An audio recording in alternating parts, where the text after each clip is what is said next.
नमो भगवते तस्मै कृष्णायादवत्कर्मणे रूप नाम विभेदेन जगत कीर्तियो यतः सच्चिदानन्दरूपाय विश्वोत्पत्त्यादिहेतवे तापत्रय विनाशाय श्रीकृष्णाय वयं नुमः। श्रीमद्भागवत महापुराण पंचम स्कंध अध्याय 6। ऋषभ देव जी का देह त्याग। राजा परीक्षित ने पूछा, भगवान, योग रूप वायु से प्रज्वलित हुई ज्ञानाग्नि से जिनके रागादि कर्म बीज दग्ध हो गए हैं, उन आत्माराम मुनियों को दैववश यदि स्वयं ही अणमादि सिद्धियां प्राप्त हो जाएं, तो भी उनके राग द्वेषादि क्लेशों का कारण तो किसी प्रकार हो नहीं सकती। फिर भगवान ऋषभ ने उन्हें स्वीकार क्यों नहीं किया? श्री सुखदेव जी ने कहा, तुम्हारा कहना ठीक है, किंतु संसार में जैसे चालाक व्याध अपने पकड़े हुए मृग का विश्वास नहीं करते, उसी प्रकार बुद्धिमान लोग इस चंचल चित्त का भरोसा नहीं करते। ऐसा ही कहा भी है, इस चंचल चित्त से कभी मैत्री नहीं करनी चाहिए। इसमें विश्वास करने से ही मोहिनी रूप में भसकर महादेव जी का चिरकाल का संचित तप क्षीण हो गया था। जैसे व्यभिचारिणी स्त्री जार पुरुषों को अवकाश देकर उनके द्वारा अपने में विश्वास रखने वाले पति का वध करा देती है, उसी प्रकार जो योगी मन पर विश्वास करते हैं, उनका मन काम और उसके साथ ही क्रोधादि शत्रुओं को आक्रमण करने का अवसर देकर उन्हें नष्ट भ्रष्ट कर देता है। काम, क्रोध, मद, लोभ, मोह और भय आदि शत्रुओं का तथा कर्म बंधन का मूल तो यह मन ही है। इस पर कोई भी बुद्धिमान कैसे विश्वास कर सकता है? इसी से भगवान ऋषभदेव यद्यपि इंद्रादि सभी लोकपालों के भी भूषण स्वरूप थे, तो भी वे जड़ पुरुषों की भांति अवधूतों के से विविध वेश, भाषा और आचरण से अपने ईश्वरीय प्रभाव को छिपाए रहते थे। अंत में उन्होंने योगियों को देह त्याग की विधि सिखाने के लिए अपना शरीर छोड़ना चाहा। वे अपने अंतःकरण में अभेद रूप से स्थित परमात्मा को अभिन्न रूप से देखते हुए वासनाओं की अनुवृत्ति से छूटकर लिंग देह के अभिमान से भी मुक्त होकर उपराम हो गए।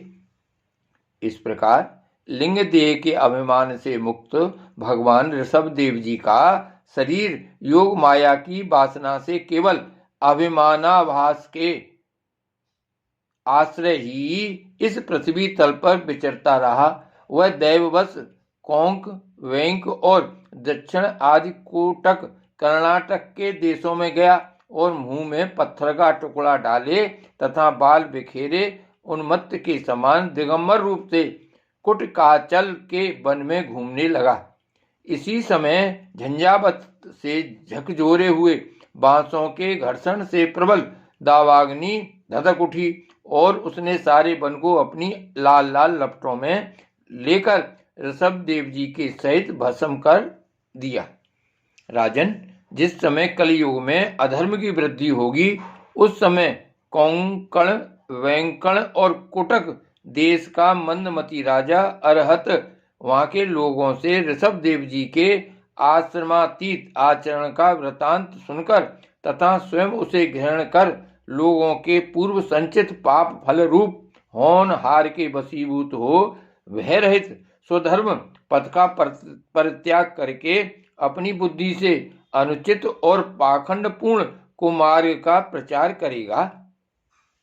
उससे कलयुग में देव माया से मोहित अनेकों अधम मनुष्य अपने शास्त्रविद सोच और आचार को छोड़ बैठेंगे। अधर्म बहुल कलयुग के प्रभाव से बुद्धिहीन हो जाने के कारण वे स्नान न करना, आचमन न करना, अशुद्ध रहना, केश नुचवाना आदि ईश्वर का तिरस्कार करने वाले पाखंड धर्मों को मनमाने ढंग से स्वीकार करेंगे और प्राह वेद, ब्राह्मण एवं भगवान यज्ञ पुरुष की निंदा करने लगेंगे। वे अपनी इस नवीन अवैदिक स्वेच्छाकृत प्रवृत्ति में अंध परंपरा से विश्वास करके मतवाले रहने के कारण स्वयं ही घोर नरक में गिरेंगे। भगवान का यह अवतार रजोगुण से भरे हुए लोगों को मोक्ष मार्ग की शिक्षा देने के लिए ही हुआ था। इसके गुणों का वर्णन करते हुए लोग इन वाक्यों को कहा करते हैं, अहो 7 समुद्रों वाली पृथ्वी के समस्त द्वीप और वर्षों में यह भारतवर्ष बड़ी ही पुण्य भूमि है, क्योंकि यहाँ के लोग श्री हरि के मंगलमय अवतार चरित्रों का गान करते हैं। अहो महाराज, प्रिय व्रत का वंश बड़ा ही उज्जवल एवं सुयशपूर्ण है, जिसमें पुराण पुरुष श्री आदि नारायण ने ऋषभावतार लेकर मोक्ष की प्राप्ति कराने वाले पारमहंस धर्म का आचरण किया। अहो इन जन्म रहित भगवान ऋषभ देव के मार्ग पर कोई दूसरा योगी मन से भी कैसे चल सकता है, क्योंकि योगी लोग जिन योग सिद्धियों के लिए लालायित होकर निरंतर प्रयत्न करते रहते हैं, इन्होंने अपने आप प्राप्त होने पर भी असत समझकर त्याग दिया था। राजन, इस प्रकार संपूर्ण वेद, लोक, देवता, ब्राह्मण और गौ के परम गुरु भगवान ऋषभ देव का यह विशुद्ध चरित्र मैंने तुम्हें सुनाया। यह मनुष्यों के समस्त पापों को हरने वाला है। जो मनुष्य इस परम मंगल में पवित्र चरित्र को एकाग्र चित्त से श्रद्धा पूर्वक निरंतर सुनते या सुनाते हैं, उन दोनों की ही भगवान वासुदेव में अनन्य भक्ति हो जाती है। तरह तरह के पापों से पूर्ण, सांसारिक तापों से अत्यंत तपे हुए अपने अंतःकरण को पंडित जन इस भक्ति सरता में ही नित्य निरंतर नहलाते रहते हैं। इससे उन्हें जो परम शांति मिलती है वह इतनी आनंदमयी होती है कि फिर वे लोग उसके सामने अपने ही आप प्राप्त हुए मोक्ष रूप परम पुरुषार्थ का भी आदर नहीं करते। भगवान के निज जन हो जाने से ही उनके समस्त पुरुषार्थ सिद्ध हो जाते हैं। राजन, भगवान श्री कृष्ण स्वयं पांडव लोगों के और यदुवंशियों के रक्षक, गुरु, इष्टदेव, सुहृदय और कुलपति थे।